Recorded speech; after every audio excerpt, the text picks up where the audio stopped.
A major security scare disrupted the annual White House Correspondents Dinner in Washington, D.C. on Saturday night. The event, which brings together top politicians, journalists and public figures, was suddenly interrupted after reports of gunfire near a security checkpoint outside the venue. Among those present was US President Donald Trump, who was escorted out of the venue by Secret Service agents as a precaution. The dinner was immediately halted and the venue was evacuated as security teams conducted a full sweep of the area. Law enforcement officials confirmed that no guests were killed, but one officer was reportedly struck, but protected by a bullet-resistant vest.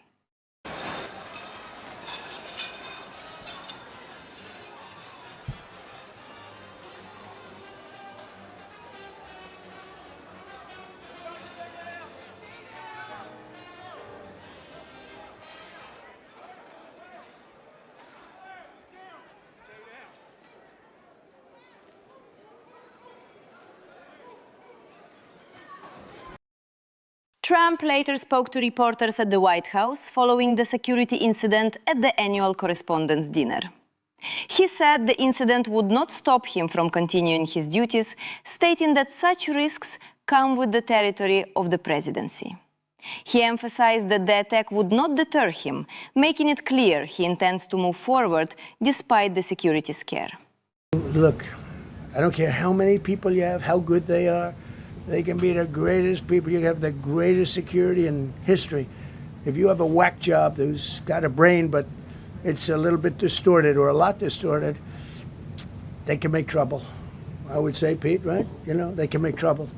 Some of these people are of genius level IQ, and they're nuts. So it can be trouble. So you do absolutely the best. You get the best. We have the best people. Well, look, it was proven tonight.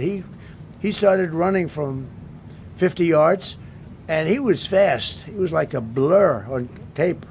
He was moving. It was very impressive the way they got him, because a lot of people would be looking and saying, you know, it's like a weird feeling, and they would let him get through, but they didn't let him get through. They drew those guns so fast. They looked like Matt Dillon. They looked like somebody that knew what they were doing. What do we do? But it comes with the territory. And if you want to do a great job, I really believe that. And you take a look at what's happened to some of our greatest presidents, and it doesn't happen to people that don't do anything. And it's not going to deter me from winning the war in Iran. I don't know if that had anything to do with it. I really don't think so, based on what we know. But we're going to continue to do a great job. That's all I can do. Trump also made a broader remark, saying he has studied past assassinations, saying that those targeted are often the most influential figures, adding that such people, who make the biggest impact, tend to attract such threats. There's a report in the New York Post that this assailant assembled his weapon somewhere on site at the hotel. What do you think about that? And I ask respectfully, why do you think this keeps happening to you? Well, you know, I've studied assassinations, and I must tell you, the most impactful people, the people that do the most, you take a look at the people, Abraham Lincoln, I mean, you go through the people that have gone through this, where they got them. But the people that do the most, the people that make the biggest impact, they're the ones that they go after. They don't go after the ones that don't do much because they like it that way. And when you look at the people that have either, whether it was an attempt or a successful attempt, they're very impactful people. Just take a look at the names here, the big names. And I hate to say I'm honored by that, but I've done a lot. We've done a lot.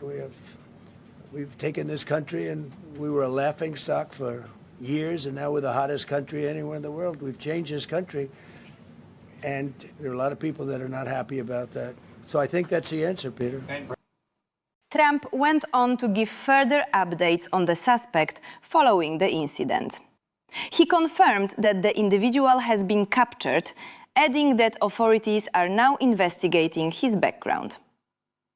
He said law enforcement officials are looking into the suspect's residence, believed to be in California, and described the individual as a sick person. The man has been captured. They're going to his apartment. I guess he lives in California. And he's a sick person, a very sick person.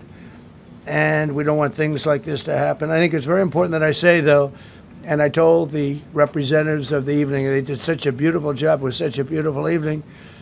And again, they're talking about free speech in our Constitution. That's what it's all about, not just White House Correspondents. It was really based on free speech in our Constitution. Trump also signaled that the annual Correspondents Dinner will go ahead despite the disruption, stating that the event will be held again within the next 30 days. But I said very importantly that we'll do it again within the next 30 days, and we'll make it bigger and better and even nicer. So I just want to thank everybody that was involved. I also want to thank the press, the media. You've been very responsible in your coverage. I will say I've been seeing what's been out. You've been very responsible. FBI Director Kash Patel says authorities have already begun a full investigation into the suspect. Patel stated that officials will thoroughly examine the individual's background and analyze all available evidence. The president's absolutely right. You saw the best resolve of American law enforcement because you, Mr. President, inspire them 24/7, 365. You give them the resources that they need, and they know that you have their back. And that is a changing dynamic in this country, and that's why you saw brave Secret Service agents respond immediately, swiftly, subdue and take down the suspect, and safeguard the lives of thousands of individuals at that hotel. Thanks to our interagency partnership with the Department of Homeland Security and the Metropolitan Police Department, the FBI was rapidly deployed onto the scene, took over the evidence response unit, is examining all the ballistics that were found on scene, to include the long gun and the shell casings. We are conducting witness interviews as we speak. You will hear from our team on the scene there with the mayor and the head of the FBI field division there. But please know what the Attorney General has just said reigns no truer. You saw the very best of America tonight. The very best unite us at a time of uncertainty, because we have leadership here with the president and the vice president that backs law enforcement, and the men and women that I shook their hands on the scene today could not have been prouder to show up on scene. And as the Attorney General said, make no mistake, we are conducting witness interviews. If you have any information whatsoever related to this event, 1-800-CALL-FBI, 1-800-CALL-FBI. No piece of information is too small. No piece of information is inadequate. We will evaluate it all. We will also be conducting interviews of those that were there. And if any of those individuals have information, please come forward to law enforcement or the FBI or the Metropolitan Police Department. We will be examining this individual's background thoroughly. That process has already started, and we are going to ensure that he was either a lone wolf actor or anyone else that was responsible. We will analyze all evidence immediately to make sure that we safeguard this country. Mr. President, Mr. Vice President, thank you for your leadership. Attorney General and Homeland Secretary Merlin, thank you for your partnership in law enforcement. Thanks for watching. Subscribe for more geopolitical updates and breaking global developments.